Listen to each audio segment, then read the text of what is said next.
Hello dear student, good evening.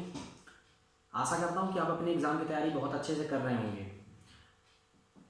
जैसा कि आप जानते हैं कि अब हमारे पास समय बहुत ही कम बचा हुआ है और हमें मेहनत ज़्यादा करना है, यानी कम समय में हमको ज़्यादा ही मेहनत करना होगा। तो स्वाभाविक सी बात है कि हमें बहुत ही लगनशीलता के साथ मेहनत करना होगा। देखिए, मैं आपके लिए तो मेहनत कर रहा हूँ, लेकिन आपको अपने लिए भी मेहनत करना होगा, क्योंकि सफल वही हुआ है जो संघर्ष किया है। अगर आप संघर्ष करेंगे तो 100% है कि आप आगे बढ़ेंगे। देखिए, मैंने कल से एक एमपी बोर्ड के द्वारा यानी लोक शिक्षण संचालनालय के द्वारा दिए गए वन लाइनर क्वेश्चन को मैंने स्टार्ट किया है, और ये क्वेश्चन जो है वो बोर्ड एग्जाम में आपके पूछे जाएंगे। तो आप बहुत ही शीघ्रता के साथ इन समस्त क्वेश्चनों को आपको क्या करना है, तैयार करना है। आप एक नोट्स बनाइए या फिर आप वीडियो के माध्यम से ध्यान से सुनिए और लिखिए और याद रखने का प्रयास करिए। आप बार बार पढ़िए ताकि आपसे ये याद हो जाए। ठीक, अभी मैं हिंदी का चालू किया हूँ। बहुत ही जल्द मैं प्रत्येक दिन आपके प्रत्येक चैप्टर को कवर करूँगा, और प्रत्येक चैप्टर को कवर करने के साथ साथ मैं दूसरे सब्जेक्ट में भी आपके साथ जल्द से जल्द पहुँचने वाला हूँ कि आपको वो चीज़ें, सारी चीज़ें मिल सके जो आपके एग्ज़ाम के लिए सबसे ज़्यादा महत्वपूर्ण है। डियर, मेहनत मैं आपको आपके लिए कर रहा हूँ और आपको मेहनत अपने लिए करना है। और ये वीडियो ज़रूर आपको सभी को शेयर करना है ताकि और भी बच्चों को लाभ मिल सके जिनको जानकारियाँ नहीं होती हैं। ठीक है, तो इतना ज़रूर आपको करना है। तो चलते हैं अपन अब वन लाइनर क्वेश्चन की ओर बेटा।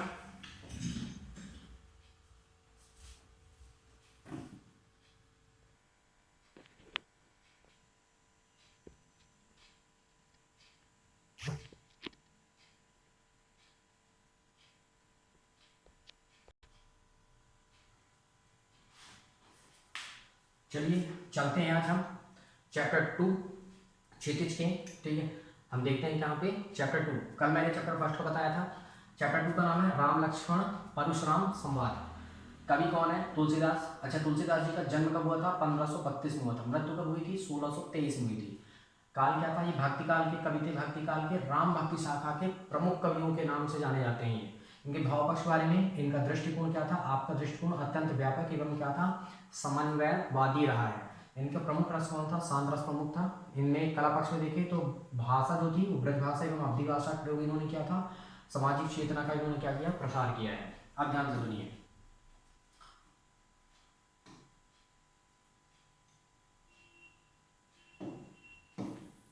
देखिए, तुलसीदास का जन्म उत्तर प्रदेश के बांदा जिले के राजपुर गांव में हुआ था। तुलसीदास का जन्म कहाँ हुआ था? उत्तर प्रदेश के किस जिले में हुआ था? बांदा जिले में। कौन सा गांव था? राजपुर गांव था।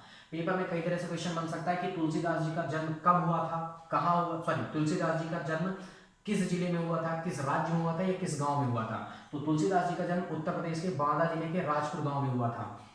दूसरा, तुलसीदास को गुरु कृपा से राम भक्ति का मार्ग मिला। तुलसीदास को किसकी कृपा से राम भक्ति का मार्ग मिला था? गुरु कृपा से। किससे मिला था? गुरु की कृपा से। रामचरितमानस तुलसीदास की प्रमुख रचना है। पूरे विश्व में सबसे सर्वमान्य, पूरे विश्व की सबसे ज्यादा प्रमुख व्यापक महाकाव्य के नाम से भी रामचरितमानस जाना जाता है।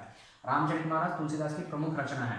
अच्छा, तुलसीदास की अन्य रचनाएं हैं, कवितावली भी है, गीतावली है, दोहावली है, कृष्ण गीतिकावली है एवं विनय पत्रिका है। 2023 के पेपर में आया था कि तुलसीदास की 2 रचनाओं के नाम बताइए। 2 रचनाओं में से आप 3-4 रचनाएं, 2 रचनाएं आप अच्छे से रख लीजिए। अच्छा, रामचरितमानस जो है वो अवधी भाषा में लिखा गया है। पेपर में आ सकता है रामचरितमानस किस भाषा में लिखा गया है, तो रामचरितमानस जो है वो किस भाषा में लिखा गया है? अवधी भाषा में लिखा गया है। ध्यान से देखते जाइए, रामचरितमानस किस में लिखा गया है? अवधी भाषा में लिखा गया है। चलिए आगे देखते हैं अपन और कुछ चीजों को देखते हैं।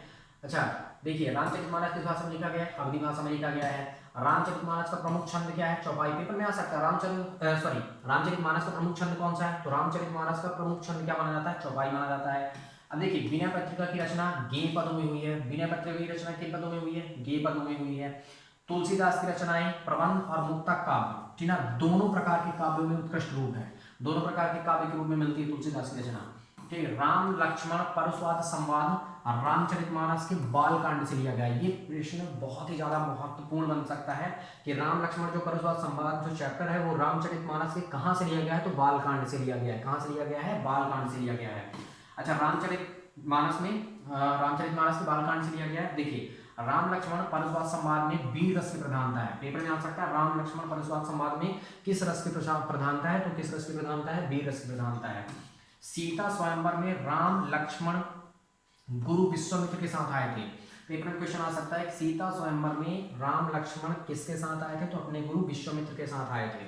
अच्छा, विश्वामित्र जी के साथ वो थे क्या कि विश्वामित्र जी पहले यज्ञ वगैरह करते थे, ऋषि मुनि हैं ये, और कई सारे जो राक्षस थे तो राक्षस क्या करते थे, विध्वंस कर देते थे। तो विश्वामित्र जी जाके दशरथ जी से क्या किए थे, राम लक्ष्मण को लेकर के आए थे। तो राम लक्ष्मण उनकी रक्षा करते थे और फिर वो अपना यज्ञ पूर्ण किए थे। ठीक, देखिए पर तभी वो क्या किए थे, उसी टाइम पे सीता स्वयंवर था, तो जनक जी क्या थे, विश्वामित्र को निमंत्रण भेजे थे। तो विश्वामित्र जी राम लक्ष्मण को अपने साथ लेकर के गए थे वहां। परशुराम अपने गुरु शिव के धनुष के टूटने पर क्रोधित हो गए थे। ठीक है, परशुराम किसके टूटने पर क्रोधित हो गए थे, परशुराम अपने गुरु, परशुराम के गुरु का नाम क्या था, शिव शंकर थे, शिव थे। उनके धनुष के टूटने पर क्या हुए थे, क्रोधित हो गए थे। देखिए भंजनिहारा शब्द का अर्थ क्या है, तोड़ने वाला। भंजनिहारा का अर्थ का मतलब क्या होता है, तोड़ने वाला। तोड़ने वाले को क्या कहते हैं, भंजनिहारा कहते हैं। पेपर में क्वेश्चन पूछा जा सकता है, इसलिए बहुत ही अच्छे से पढ़ना है बेटा। ठीक, आप इसको समस्त पूरे ऑब्जेक्टिव को आप नोट डाउन करेंगे, क्योंकि 5 से 6 चैप्टर हैं, 4 से 5 दिन में हम पूरी तरह से कंप्लीट करके इसको फाइनल कर देंगे। चलिए देखिए, भंजनिहारा शब्द का अर्थ क्या होता है, भंजनिहारा शब्द का अर्थ क्या होता है, तोड़ने वाला। देखो शिव धनुष को तोड़ने वाला, मेरे लिए सहस्त्रबाहु, यानी शिव धनुष को तोड़ने वाला मेरे लिए सहस्त्रबाहु के समान शत्रु है। ऐसा कौन कहते हैं, परशुराम बोले थे कि जिसने शिव धनुष को तोड़ा है वो मेरे लिए सहस्त्रबाहु के समान क्या है, शत्रु है। फिर लक्ष्मण ने व्यंग करते हुए कहा कि हमने बचपन में ऐसे कई धनुष तोड़े हैं। उन्होंने कहा था, लक्ष्मण ने कहा था कि हमने ऐसे कई धनुष तोड़े हैं, इस धनुष पर इतनी ममता क्यों है। ये कहते हैं लक्ष्मण जी, कहते हैं परशुराम जी से। ठीक, अब देखिए राम स्वभाव से शांत एवं क्या रहते थे, विनम्र थे। राम स्वभाव से क्या थे, शांत एवं विनम्र थे। लक्ष्मण क्रोधी स्वभाव के थे। खाली समय पूछ सकता है कि लक्ष्मण किस स्वभाव के थे, लक्ष्मण क्रोधी स्वभाव के थे। लक्ष्मण ने तर्क दिया कि शिव धनुष पुराना था और राम के छूते ही टूट गया। ठीक है, पूछे थे परशुराम की कैसे टूटा, तो लक्ष्मण तर्क देते हैं कि शिव धनुष बहुत पुराना था और राम के छूते ही क्या हो गया, टूट गया। देखिए परशुराम क्षत्रिय कुल के विरोधी थे। ठीक, ऐसा माना जाता है, मैंने भी कहीं सुनाई है कि जब परशुराम शिक्षा ग्रहण कर रहे थे तो उनके माता पिता रहते थे, परशुराम जो थे वो ब्राह्मण हैं, और इनके कोई राजा थे जो माता पिता की हत्या शायद किए थे। तो उनके बाद जब ये पहुंचे थे तो उन्हें जब पता चला था कि क्षत्रिय कोई राजा है जो क्षत्रिय हैं और वो क्या किए हैं, माता पिता को उनके मारे हैं, यानी कि वध किए हैं। तो उन्होंने कई बार पृथ्वी से क्या किया था, क्षत्रिय विहीन पृथ्वी को कर दिया था, यानी कि पूरे क्षत्रियों को क्या कर दिया था, मारे थे उन्होंने। ठीक है, जितने भी राजा थे ब्राह्मण, यानी कि जितने भी थे उन्होंने क्या किया था, पूरे क्षत्रिय को मार दिया था। ठीक है, ब्राह्मण। तो देखिए क्या बताया गया है, परशुराम क्षत्रिय कुल के विरोधी हैं। ठीक है, उन्होंने कई बार पृथ्वी को क्षत्रियों से विहीन कर दिया, विहीन कर ब्राह्मणों को दान किया है, यानी कि पूरी तरह से क्षत्रियों को, ठाकुरों को क्या किए थे, पूरी तरह से क्षत्रिय विहीन, मतलब पृथ्वी में एक भी रह ही नहीं गए थे, कई बार उन्होंने वध किया था। अब देखिए तुलसीदास के गुरु का नाम क्या था, तुलसीदास के गुरु क्या थे, नर हरिदास थे। पेपर में आता है कि तुलसीदास जी के गुरु का नाम क्या था, तुलसीदास जी के गुरु का नाम क्या था, नर हरिदास था। बेटा बहुत ही अच्छे से आपको पढ़ रखना है। देखिए परशुराम के फरसे के डर से गर्भ में पल रहा शिशु भी मृत्यु को प्राप्त हो जाता है। सत्य में आ सकता है, परशुराम के फरसे के डर से गर्भ में पल रहा शिशु भी क्या हो जाता है, मृत्यु को प्राप्त हो जाता है। सत्य है या सत्य है, तो ये चीज बिल्कुल सत्य है। ठीक, चलिए आगे देखते हैं अपन। तो देखते हैं, अब चूंकि अपना हमारा अगले दिन के लिए होगा, चैप्टर 3 होगा, आज हम इसी को देखते हैं। ठीक, तो चलिए नेक्स्ट देखते हैं। देखिए कुम्हड़वतिया, ठीक है, यानी कुम्हड़वतिया मतलब कुम्हड़े का फूल। ठीक, शब्द का अर्थ कमजोर निर्बल व्यक्ति या कुम्हड़े का बहुत छोटा फल होता है। कुम्हड़वतिया का शब्द का अर्थ होता है बहुत कमजोर निर्बल व्यक्ति या कुम्हड़े का बहुत छोटा फल। अच्छा, कुम्हड़वतिया का मतलब कुम्हड़े की जो फूल होता है, कुम्हड़े का जो फूल अगर कहा जाता है कि अगर उसको उंगली दिखा दिया जाता है तो वो मर जाता है, ठीक है, नष्ट हो जाता है कुछ समय के बाद, कुछ दिनों के बाद, ठीक है, फिर उससे फल नहीं लगता है, कुम्हड़ा फिर नहीं बनता। इसलिए कुम्हड़वतिया शब्द का अर्थ पूछता है तो बहुत निर्बल, यानी आप कह सकते हैं बहुत कमजोर या निर्बल व्यक्ति, या कुम्हड़े का बहुत छोटा सा फल होता है।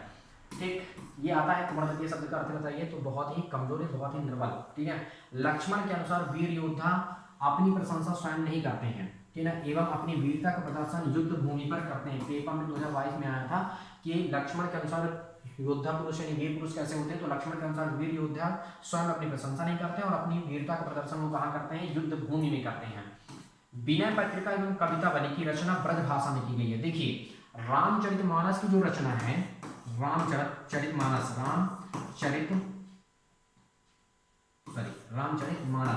रामचरितमानस की जो रचना है वो अवधि में की गई है। किसमें की गई है? अवधि भाषा में की गई है। लेकिन देखिए विनय पत्रिका और कवितावली की रचना किसमें की गई है? ब्रज भाषा में की गई है। रिसाई शब्द का अर्थ क्या होता है? क्रोध करना होता है। ये सब देखिए 2023 में, 2024 में, 2022 के क्वेश्चन काफी पूछे जाने की संभावनाएं हैं। ठीक, 2023 का भी क्वेश्चन पूछा जा सकता है कि विनय पत्रिका में कवितावली किस भाषा में लिखी गई थी? ब्रज भाषा में लिखी गई है। देखिए भगवान शंकर का धनुष किसने तोड़ा था? राम ने तोड़ा था। 2022 के पेपर में आया था। आशा करता हूँ कि आप सारी चीज़ों को समझ गए होंगे और समझने के पश्चात क्या होंगे, आप अच्छे से लिखेंगे भी और अच्छे से आप बिल्कुल पढ़ेंगे। बेटा इस वीडियो को जरूर आप शेयर करिएगा ताकि सभी बच्चों को लाभ मिल सके। ठीक है, और मैं आपके लिए मेहनत करता हूँ, मैं बार बार कहूँगा कि मैं आपके लिए मेहनत करता हूँ, तो आप अपने खुद के लिए मेहनत करिए। ठीक है, और कुछ करके दिखाइए ताकि लोगों को और आपके माता पिता को, गुरुजनों को आप पर गर्व हो। थैंक यू बेटा, आज के लिए बस इतना ही। और आप चाहें तो इसका स्क्रीनशॉट भी ले लेते हैं। मैं थोड़ी सी साइड में हो जाता हूँ और चलिए आप चाहें तो ले सकते हैं, स्क्रीनशॉट ले सकते हैं। मैं आपको दिखा देता हूँ कहाँ से कहाँ तक का था। तो ये आप ले सकते हैं स्क्रीनशॉट। ये चैप्टर 2 था आपका, ये आप यहाँ से यहाँ तक ले लीजिए। फिर आप वीडियो रोक के यहाँ से यहाँ तक का स्क्रीनशॉट आप ले सकते हैं। फिर आप